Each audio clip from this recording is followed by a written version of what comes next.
키우는데도 전략이 필요하다. 좋은 부모가 되는 비법.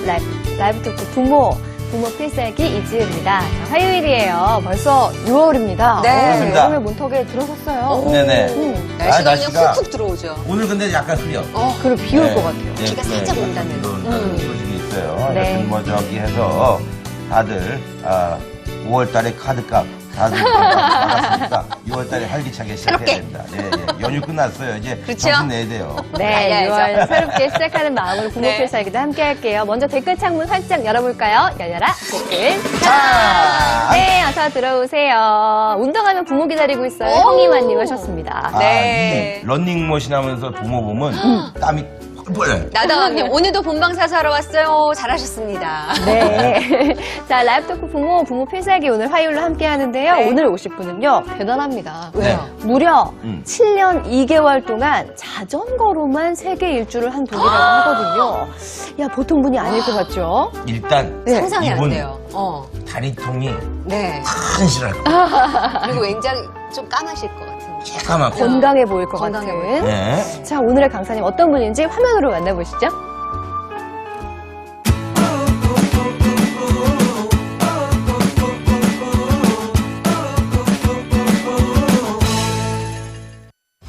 안녕하세요. 문종상 강사님이십니다. 어서 오세요.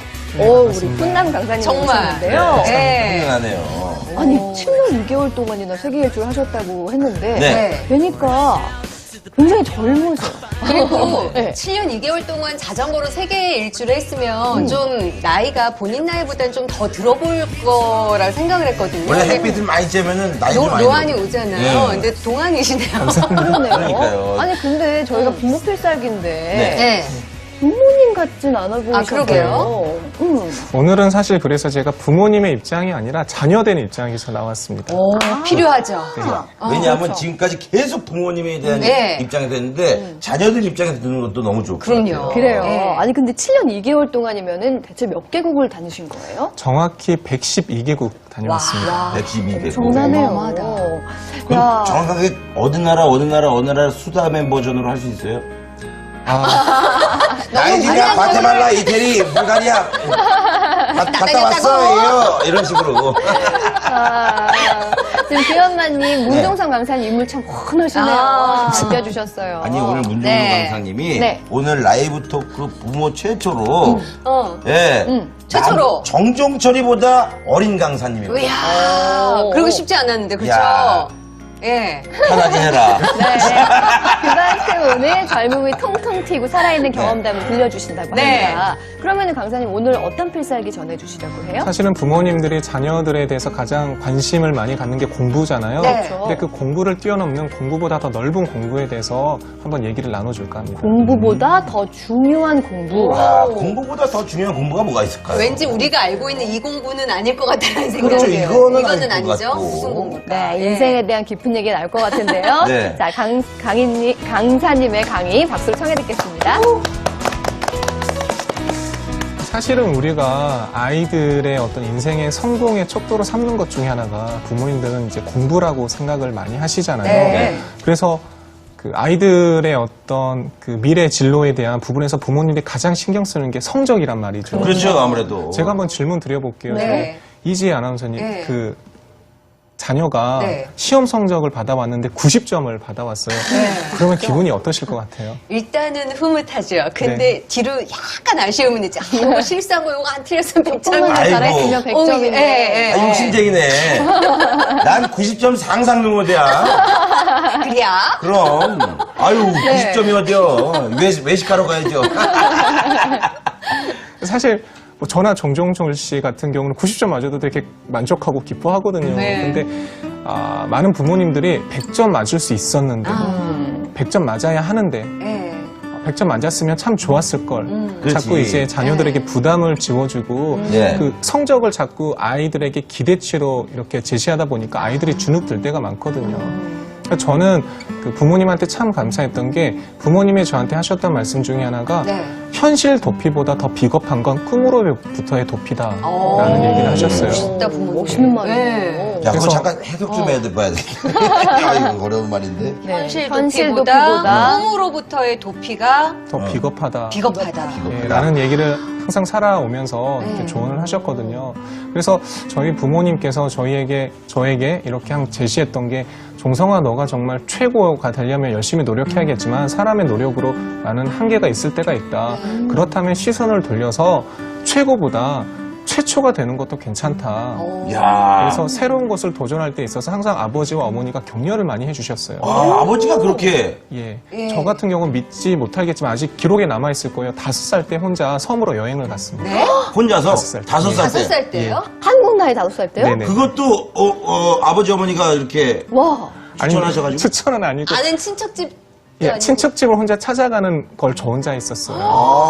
그럼 5살 때 일단 집을 나갔군요. 오늘은 일단 자녀 입장에서 문종성 강사님이 나오신 거고 네. 네. 다음에 한번 기회가 되면 부모 입장에서 아버님 한번 모시고 아버님 싶어요. 모시네. 그러니까 멋있는 5살짜리가 분이네. 갈 수 있게 허락하신 부모님의 마음은 뭐였을까 좀 궁금해지기도 하고 좀 천천히 얘기 들어볼게요. 네, 알겠습니다.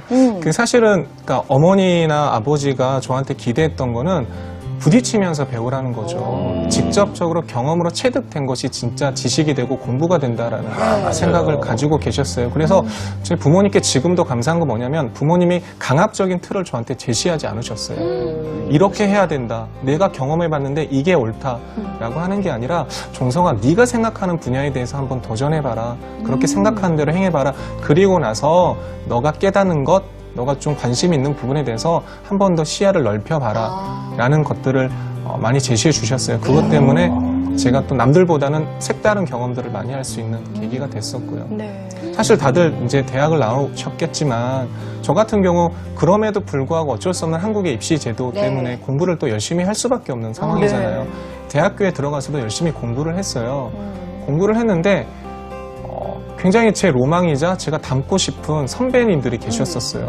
그 선배님들이 공부도 잘하지, 인격도 참 훌륭하지, 네. 인생도 참 긍정적으로 살지, 배울 게 너무나 많았는데 그 선배들의 5년 뒤 모습이 바로 제 모습인 거예요. 그러니까 그치. 제 5년 뒤 모습이 바로 선배님들 모습인 거예요. 네. 그렇죠. 내가 아무리 노력해도 네. 나보다 탁월했던 선배님들을 넘어설 수가 없겠구나. 그 생각이 들었던 거예요. 근데 그때 많이 방황했었죠. 아, 이제 내 인생은 정해진 건가? 이미 내 인생을 미리 살았던 사람들의 발자취만 그대로 쫓아가는 건가 생각을 했었어요. 그래서 사람들을 만나기 시작했습니다. 인생에 성공했던 사람들 네. 만나서 연락을 드리고 안녕하세요 대학생 문종성이라고 하는데 선생님의 얘기를 좀 듣고 싶은데 시간 좀 진취적이다. 내주시겠어요 해서 언론사 사장님도 만나고 뭐 각층에 있는 리더들을 만났거든요. 아, 그냥 들이댄 거예요? 네네. 모르는데 네. 근데 만나주신 만나주신 분들이 근데 뭐냐면 대단하시네요. 네. 사실 우리가 바쁘신데 만나줄까라고 생각하잖아요. 네. 근데 그분들의 말씀이 하나같이 똑같아요.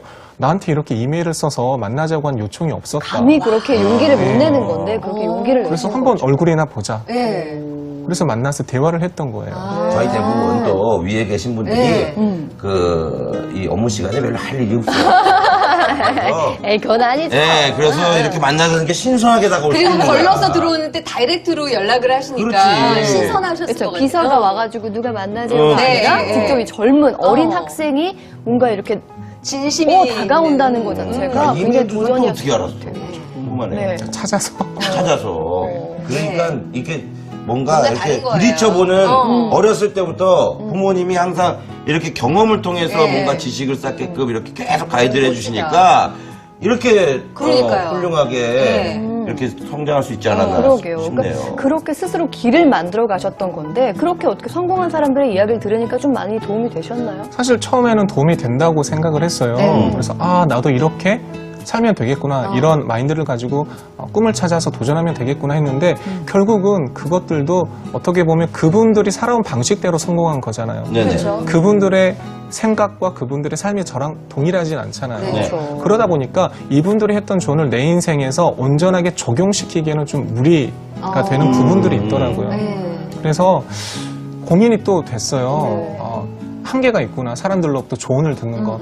그래서 제가 그때부터 다시 삶의 돌파구를 찾았던 방법이 하나 있습니다. 뭐가요? 사실 우리가 어떤 그런 진리를 찾을 때는 굉장히 새롭고 놀라운 것으로 찾을 수 네. 있겠다라고 생각하는데 굉장히 흔한 것, 곁에서 찾을 수 있는 것 바로 곁에서. 독서였습니다. 독서. 네. 책을 통해서. 네. 왜냐하면 그 책을 읽으면 그 작가의 삶이 고스란히 드러나 있잖아요. 네네. 간접적인 대화가 되고 만남이 되잖아요. 네. 책을 읽었는데 책 중에서도 제 마음을 후벼 파는 장르가 있었어요. 뭐예요? 그게 평전이었습니다. 평전? 네. 평전이 뭐야? 유명한 아니, 사람들의 어? 전기문 같은 거예요. 아, 그래요? 아, 나 죄송합니다. 제가 저기, 네. 예, 저기, 예. 진짜 모르는 것 예, 같죠? 책을 안 읽어가지고, 예. 평전, 네, 전기문 이렇게 네. 써야겠다. 제가 그래가지고. 연기를. 예. 예. 사실 근데 우리가 뭐 아이들한테는 전기문으로 더 익숙한데 평전을 읽을 때 보면요. 보통 책의 포커스가 그 사람이 어떤 일을 했냐에 포커스를 두고 있잖아요. 네. 그렇죠. 책을 덮으면 아 정말 위대한 일을 했구나. 나도 이 사람 닮아야겠구나. 참 멋지다. 네. 이런 얘기 생각을 하고 마치게 되는데 저도 처음에 그랬거든요. 닮고 싶다. 나도 네. 이 사람처럼 진취적이고 싶다라고 했는데 나중에 어떤 생각이 드냐면 네. 몇 권의 책을 읽다 보니까 공통점이 하나 보이더라고요. 뭡니까? 뭐, 책의 처음을 보니까 네. 첫 몇 장을 보니까 위대한 일을 행했던 사람들의 어린 시절 네. 또 삶의 시작이 나와 별로 다르지 않았다는 사실입니다. 아. 그러니까 거기에서 굉장히 위로가 됐어요. 우리는 대단히 위대한 일을 한 사람 보면 나와는 다른 사람 그래서 그 사람과 나는 전혀 별개의 인생이라고 생각하는데 그게 아니라 이 사람의 어린 시절도 나와 유사했구나. 내가 했던 고민을 이 사람도 똑같이 하고 있었구나.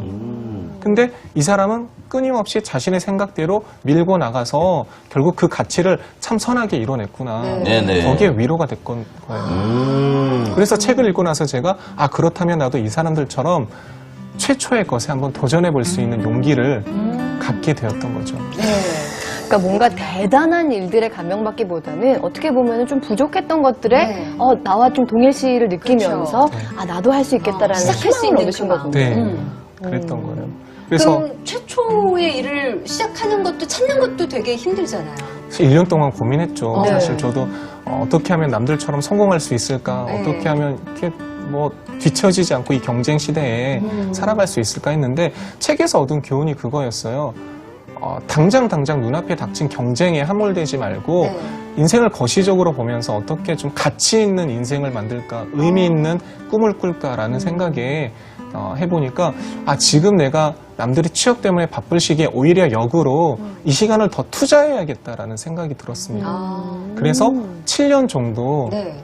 자전거 세계 일주를 통해서 남들이 보지 않는 시야를 보고 남들이 경험하지 않는 경험을 하면서 돌아오면 내 남은 인생을 더 풍성하게 영위할 수 있지 않을까라는 생각이 들었던 그렇게 거죠. 마음 먹고 떠나신 게 그럼 몇 살 때인 거예요? 26살 때였어요. 26이요? 26이면 잠깐만요. 제대하고 와서 그냥 바로 그냥. 부모입장으로 졸업. 보면 제대하고 우리 아들이 이제 졸업하면 직장의 길로 딱 들어가는데 이 시점에 우리 아들이 7년을 여행하고 돌아오겠습니다. 부모님 그러면 엄마 입장에서 얘가 나한테 왜 이러지? 그렇지. 쉽진 않았을 것 보통 같아요. 남들은 취업에 막 그렇죠. 매진할 때고 1년만 늦어도 남들보다 굉장히 많이 맞아요. 그렇죠. 떨어지지 않을까라는 불안감이 있을 텐데요. 맞습니다. 근데 감사했던 게 뭐냐면 부모님께서 아까도 서두에 말씀드렸지만 저를 의심의 대상으로 보지 않고 네. 신뢰의 대상으로 봐줬다는 거예요. 이게 대단한 굉장히 분이시다. 중요하거든요. 네. 사실 정종철 씨에게 질문 하나 여쭤보고 싶은데 어려운 거 말고. 평전 이런 거 말고. 네네. 어떤 사람을 처음 만났어요. 처음 만났는데 자꾸 내가 코미디언, 개그맨 정종철인 거를 알려야 그 사람이 믿을까 말까 하는 상황과 그냥 내가 갔는데 내가 코미디언인지도 모르고 그냥 당신이 정종철입니까? 나는 당신을 믿습니다 하는 상황과 어느 게 더 마음의 문이 열리게 되나요? 후자가 훨씬 마음의 문이 열리죠. 제가 계속 그런 경험을 여행을 통해서 했었거든요. 사실 우리 사회가 그렇잖아요. 남들에게 인정받고 신뢰받으려면 계속 검증이 있어야 신뢰를 받을 수가 그렇죠. 있잖아요. 그쵸. 아이도 마찬가지예요. 아이도 계속 부모님의 눈치를 본단 말이에요. 네. 내가 이런 행동을 했는데, 내가 이런 생각을 했는데, 내가 이런 의견을 제시했는데, 엄마가, 아빠가 나를 인정해주나? 나를 신뢰해주나? 라는 생각을 하게 돼요. 근데 어머니가 또 아버지가 자꾸 아이들의 생각이나 어떤 삶들을 검증하려고 두면 아이들은 위축되게 되거든요. 왜냐하면 실수하고 싶지 않으니까. 네. 잘못하고 싶지 않으니까. 근데 제가 여행에서 느꼈던 것 중에 하나는 서양의 부모들은 아이들이 어떤 생각을 얘기했을 때 본인들과 다르더라도 wonderful, 네. great, 어메이징 이러면서 아이들을 격려하더라고요. 그러니까 아이들이 다음에도 내가 어떤 의견을 개진하고 어떠한 도전을 하는 데 있어서 흥미를 갖게 되고 용기를 갖게 돼요. 왜냐하면 부모님의 반응이 좋았기 때문에 이번엔 나도 또 새로운 생각, 새로운 도전을 우리 부모님과 얘기해 봐야겠다. 그러면 어머니가 너 칭찬해 주겠지? 라는 생각을 가지고 있어요. 마찬가지로 우리도 좀 그랬으면 좋겠다라는 생각? 아이가